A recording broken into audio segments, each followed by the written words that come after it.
अस्सलाम वालेकुम। मैं हूं हमज़ा मुनीर और आप देख रहे हैं YouTube channel H series notes. आज हम जिस टॉपिक के बारे में बात करेंगे एलएलबी पार्ट 4 कॉन्स्टिट्यूशनल लॉ हमारा सब्जेक्ट है। और इसमें हमारा जो आज का टॉपिक है वो qualification and disqualification of the members of Majlis शूरा।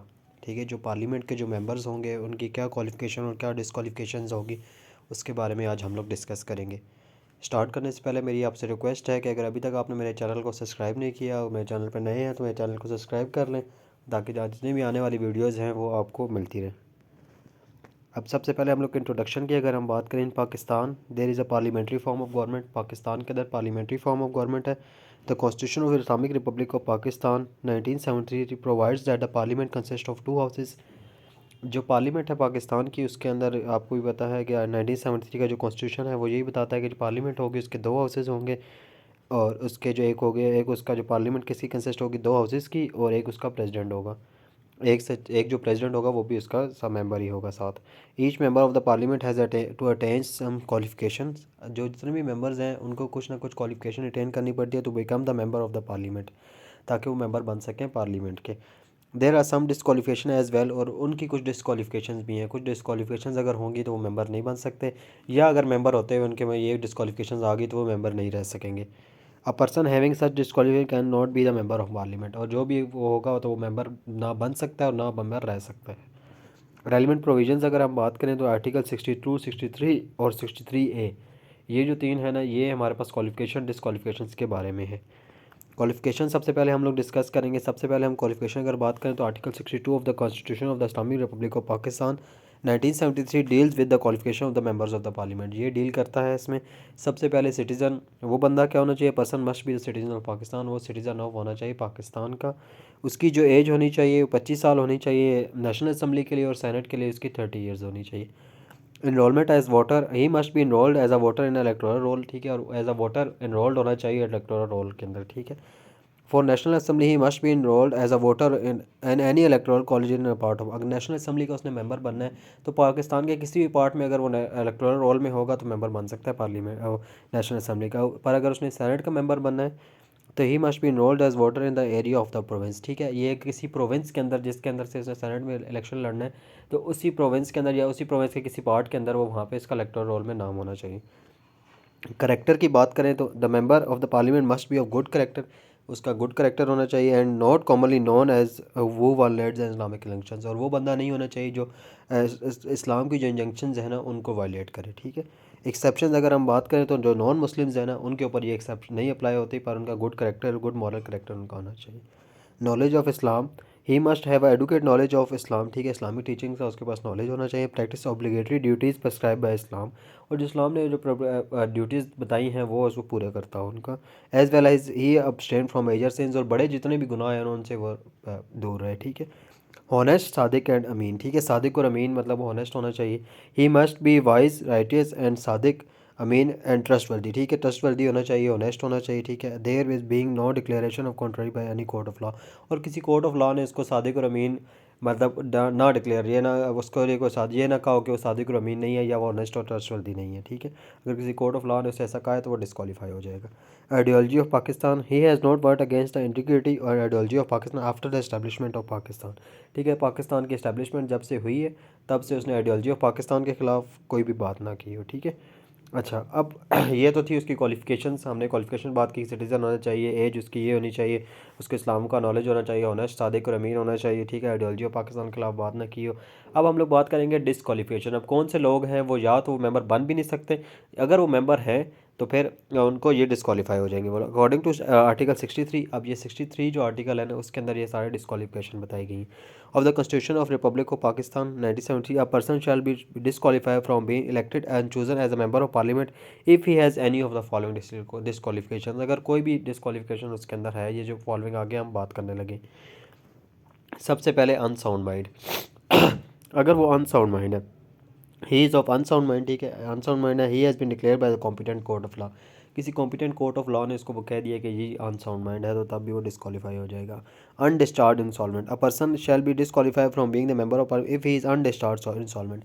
अगर वो दिवालिया हो चुका है, बैंकरप्ट हो चुका है और अनडिस्चार्ज इंसॉल्वेंट है, ठीक है, कि मतलब अब वो दोबारा अपनी पहली हालत में नहीं आ सकता, बैंकरप्ट हो गया, उसको बैंकरप्सी का certificate, which means that person who is unable to pay depth. मतलब बैंकरप्ट वो बंदा होता है जिसके ऊपर कोई कर्जे हों और वो अपने कर्जे अदा ना कर सकता, और कोर्ट ने उसको बैंकरप्ट या इंसॉल्वेंट डिक्लेयर कर दिया गया, ठीक है, and declare as a bankrupt by the court of law, और कोर्ट ऑफ लॉ ने उसे बैंकरप्ट कर दिया। Ceases as citizen of Pakistan, a person shall be disqualified from being the member if he ceases to be the citizen of Pakistan and he acquired the citizen of any other foreign state, या उसने किसी foreign state की citizenship ले ली हो, या फिर वो उसने क्या नाम है पाकिस्तान की शरीयत अगर वो छोड़ देता है, ठीक है, तो वो पाकिस्तान की सिटीजनशिप अगर छोड़ देगा तो वो अब पार्लियामेंट का मेंबर नहीं रहेगा, ठीक है। ऑफिस ऑफ द प्रॉफिट, या वो बन भी नहीं सकता। Office of the profit, a person shall be disqualified from being member of the parliament if he holds any profit of the profit which he gets any salary in of service to Pakistan. अगर वो किसी services of Pakistan में है और किसी से अगर salary वगैरह ले रहा है सर्विसेज ऑफ पाकिस्तान में, गवर्नमेंट में किसी इदारे से सर्विस ऑफ पाकिस्तान में अगर सैलरी ले रहा है तो वहाँ पे वो डिस्क्वालीफाई हो जाएगा, ठीक है, और या वो मेंबर बन भी नहीं सकता, डिस्क्वालीफाई होगा। An office which is declare by not disqualified holder, ठीक है, अगर पर उसका एक्सेप्शन है कि अगर कोई ऐसा ऑफिस है, ठीक है, जिसका डिक्लेयर कर दिया गया कि अगर इसका कोई बंदा भी मेंबर बन जाता है और वो उसका नहीं डिस्क्वालीफाई होगा तो उसके लिए वो ज़रूरी नहीं है, ठीक है, फिर वो डिस्क्वालीफाई नहीं होगा, एक्सेप्शन है उसके लिए। Member of स्टेटरी body, a person shall be disqualify from the member if he is in the services of any स्टेटरी body, कोई ऐसी बॉडी किसी भी स्टेटरी बॉडी का बंदा हो, ठीक है, वो उसके अंदर मेंबर हो उसका, ठीक है, और any other body which is owned by और कंट्रोल बाय द गवर्नमेंट, और कोई भी स्टेटरी बॉडी हो, कोई भी गवर्नमेंट ऑफिस हो, कोई भी ऐसी चीज़ हो जो जिसको गवर्नमेंट ओन करती हो या कंट्रोल करती हो, और any other body which the government is controlling and share of interest, ठीक है, या कि ऐसी कोई बॉडी हो जिसके अंदर गवर्नमेंट का शेयर हो, ठीक है, उसका अगर वो मेंबर बन जाता है या उसमें सर्विसेज करना शुरू कर देता है तो वो भी डिस्क्वालीफाई हो जाएगा, ठीक है। डिस्क्वालीफाई ने एज ए के, अगर आज़ाद जम्मू कश्मीर से भी, a person shall be disqualify from being the member of the parliament if he is disqualified under any law in force in Azad Jammu, अगर वो आज़ाद जम्मू एंड कश्मीर की अगर वो उसके पास मेंबरशिप है, मतलब वहाँ से अगर वो डिस्क्वालीफाई हो गया कि वहाँ से मेंबर नहीं बन सकता, तो पाकिस्तान का भी फिर मेंबर नहीं बन सकता। Being elected as a legislative assembly, कि उनके लिए अगर उनकी लेजिस्लेटिव असेंबली का मेंबर नहीं बन सकता तो पाकिस्तान की पार्लियामेंट का मेंबर भी नहीं बन सकता। Convicted by court, a person shall be disqualified from being the member of the parliament if he has been convicted by any competent of law, ठीक है, किसी कॉम्पिटेंट ऑफ लॉ ने इसको कर दिया ऑन किस पे, एक्शन और opinion injurious to ideology of Pakistan, ideology of Pakistan के लिए उसने कोई एक्शन किया हो या कोई ओपिनियन हो उसका, इंटीग्रिटी ऑफ पाकिस्तान के खिलाफ उसने कोई बात की, सिक्योरिटी ऑफ पाकिस्तान के खिलाफ उसने बात की, जुडिशरी की इंडिपेंडेंस या इंटीग्रिटी के खिलाफ कोई बात की है, और जुडिशरी और आर्म फोर्सेस के खिलाफ डिफेम करने की कोशिश की हो और कोर्ट ने इसको कन्विक्ट कर दिया हो, ठीक है, तो वो डिस्क्वालीफाई हो जाएगा, ठीक है। प्रोवाइजरो ये है कि he can contest election after 5 years if he release on conviction, ठीक है, और जब देखें कोर्ट ने उसे कन्विक्ट कर देती है, कोर्ट से 6 महीने के लिए कन्विक्ट कर देती है, अब 6 महीने जब कंप्लीट होंगे ना उसके कन्विक्शन, जो जेल से बाहर आ जाएगा, ठीक है, उसके 5 साल बाद वो इलेक्शन नहीं लड़ सकता, 6 महीने के 5 साल बाद वो इलेक्शन नहीं लड़ेगा, उसके 5 साल बाद वो इलेक्शन लड़ सकता है, ठीक है।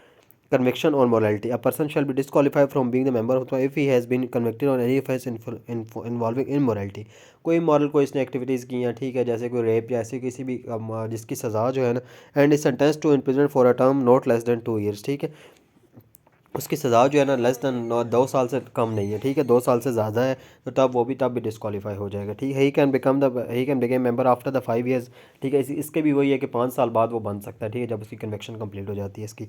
Dismissal from the public office for misconduct, अच्छा, अब कोई पब्लिक ऑफिस को बंदा होल्ड करता है, ठीक है, अ person shall be disqualify from being a member if he has dismissed from the services of Pakistan, services of Pakistan से उसको डिसमिस किया गया तो वो फिर दोबारा मेंबर नहीं बन सकता। Corporation control by the government on the ground of misconduct, अब किसी कॉर्पोरेशन का वो पहले मेंबर था जो गवर्नमेंट ऑफ पाकिस्तान जिसको चलाती थी, ठीक है, उससे उसको डिसमिस कर दिया गया वहाँ से, ठीक है, तो उसके बाद ये नहीं कि वो इलेक्शन लड़ सकता है और मेंबर बन सकता है, वहाँ से अगर डिसमिस कर दिया गया तो वो नहीं, बाद में मेंबर भी नहीं बन सकता, ठीक है। कंपलसरी रिटायर और रिमूवल, अगर उसको कहीं से कंपलसरी रिटायर वगैरह कर दिया गया, ठीक है, person shall be disqualify from being the member if he has been removed और कंपलसरी रिटायर एनी सर्विसेज और the office control by the government, ठीक है, किसी गवर्नमेंट के ऑफिस से या कहीं से अगर वो कर दिया गया, ठीक है, सर्विसेज ऑफ पाकिस्तान से रिटायर कर दिया गया, जिसको जबरी रिटायर कहते हैं, कंपलसरी रिटायर अगर वो हो गया या उसको रिमूव कर दिया गया तो वो भी नहीं हो सकता, ठीक है। He can become the member after 3 years, ठीक है, रिमूवल डेट जिस दिन को उसको रिमूव किया गया ना उसके 3 साल बाद वो इलेक्शन लड़ सकते हैं, ठीक है। Member of services of Pakistan स्टेटरी body, ठीक है, अब सर्विसेज ऑफ पाकिस्तान में किसी चीज़ का मेंबर है, सर्वे बॉडी है, ठीक है, तो a person shall be disqualify from the member of the parliament if he has been services in Pakistan, अब कोई भी पाकिस्तान सर्विसेज में जैसे आर्म फोर्सेज वगैरह में है किसी भी जगह पे है, ठीक है। And statutory body on control by the government, statutory body की हम लोग पहले बात कर चुके हैं। Unless a period of 2 years has been elapsed since he ceases to be in service। अब देखिए एक बंदा रिटायर हो जाता है, ठीक है, आप आर्म फोर्सेस का कोई है, वो रिटायर होता है, रिटायर होने के बाद वो 2 साल तक उसका मेंबर नहीं बन सकता, ठीक है। उसके बाद वो इलेक्शन लड़ सकता है और वो मेंबर बन सकता है, ठीक है। Office of the profit, office of the profit की हम लोग पहले ऊपर भी बात कर चुके हैं, हम इसको दोबारा डिटेल में देखेंगे। A person shall be disqualified from being the member of the party if he holds any office of the profit in the services। Office of the profit कोई भी सर्विसेज में लेता है एक्सेप्ट कौन सी, office which is not whole time office, part time और no salary और fee, ठीक है। अब क्या होता है कि ऐसा ऑफिस होल्ड करता है जो पार्ट टाइम है, ठीक है, और फुल टाइम ऑफिस नहीं है, वो पार्ट टाइम है और उसके अंदर उसको कोई सैलरी वगैरह या ऐसी कोई चीज़ नहीं मिल रही, तो वो वैसा ऑफिस होल्ड कर सकता है।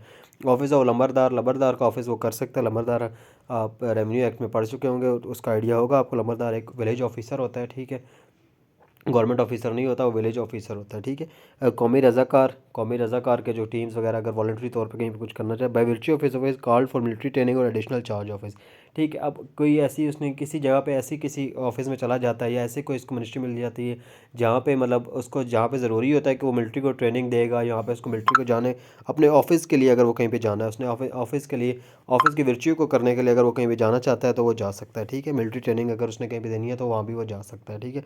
एडिशनल चार्ज अगर किसी चीज़ का दे दिया गया अब उसको, ठीक है, अब वो किसी डिफेंस के कर रहा था, डिफेंस के साथ उसको कह दिया गया जी आपने मिलिट्री ट्रेनिंग पे भी जाना है, ठीक है, तो अब वो जा सकता है, ऐसा कोई इशू नहीं है, ठीक है। Contract with government, a person shall be disqualified from being the member of the parliament if ही, अगर वो खुद बाय हिमसेल्फ या बाय हिमसेल्फ और by any person for his own profit, या कोई और बंदा उसके प्रॉफिट के लिए, ठीक है। And the benefit and he has a share interest in the contract, he does not such contract of supply of goods, he is a member of the divided family, ठीक है।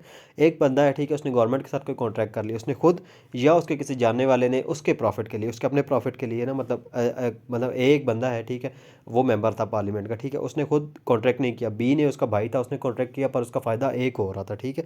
तो अगर उसका फ़ायदा एक हो रहा है, ठीक है, तो वो मेंबर वहाँ से, अगर उसने कॉन्ट्रैक्ट किया कोई ऐसा जिसके अंदर उसका इंटरेस्ट भी था, एक इंटरेस्ट भी उसके अंदर है, उसको फ़ायदा भी हो रहा है, तो वहाँ से डिस्क्वालीफाई हो जाएगा, ठीक है। और अगर वो सप्लाई ऑफ द गुड्स का सिर्फ he does such contract for supply of goods, ठीक है, वो सप्लाई ऑफ किसी गुड्स वगैरह सप्लाई करने के लिए किया। और Hindu divided family, undivided family एक बिज़नेस के कॉरपोरेशन है, ठीक है, जिसके अंदर मतलब वो लोग अपने ही जो लोग होते हैं ना उनका वही आपस आपस में बिज़नेस करते हैं, ठीक है। अगर वो किसी का मेंबर ऐसे भी किसी चीज़ का मेंबर है तब भी वो मेंबर नहीं बन सकता, ठीक है।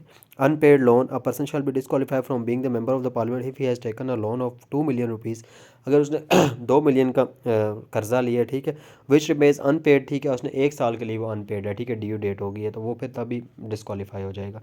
Default in payment of government dues, अगर किसी ने गवर्नमेंट कोई ड्यूज़ हैं, ठीक है, कोई इसके ऊपर ड्यूज़ हैं, उसने उसको नहीं दिया अगर, तो a person shall be disqualified from being the member of the party if he और एनी ऑफ हिज डिपेंडेंट्स, ठीक है, वो या उसके कोई भी डिपेंडेंट्स हैं, ठीक है, जो मतलब डिपेंडेंट्स है वो उसके बच्चे या उसके किसी ने भी defaulted on payment of government dues, ठीक है, गवर्नमेंट के कोई ड्यूज़ वगैरह नहीं है, 6 मंथ्स उसको गुजर चुके हैं, जैसे इलेक्ट्रिसिटी बिल वगैरह हो गए, गैस के बिल हो गए, टेलीफोन बिल वगैरह उन्होंने नहीं दिए गवर्नमेंट को, ठीक है, तब भी वो उसका मेंबर नहीं रहेगा, उसका पार्लियामेंट का मेंबर नहीं रहेगा, और ना वो ऐसा बंदा पार्लियामेंट का मेंबर बन सकता है, ठीक है।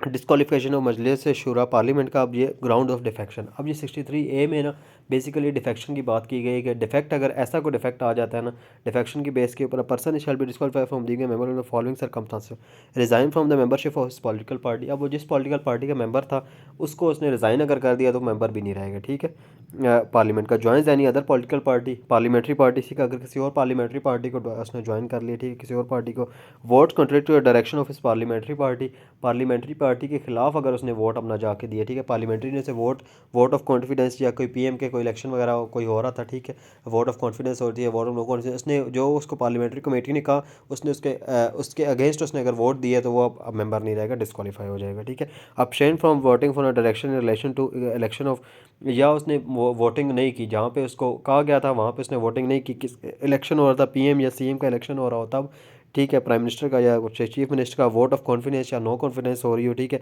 मनी बिल और कॉन्स्टिट्यूशनल अमेंडमेंट वगैरह कोई हो रही है और उसको कहा गया हो कि यार आपने करना है, आपने इसको वोट देना है और आप वो उसको वोट ना दे, बेसिकली अगर उनके डायरेक्शन के खिलाफ हो जाएगा ना तो वो डिस्क्वालीफाई हो जाएगा, ठीक है। तो ये हमारे थे जो हम लोग डिफेक्शन के ग्राउंड्स के ऊपर हमने बात की थी, ठीक है।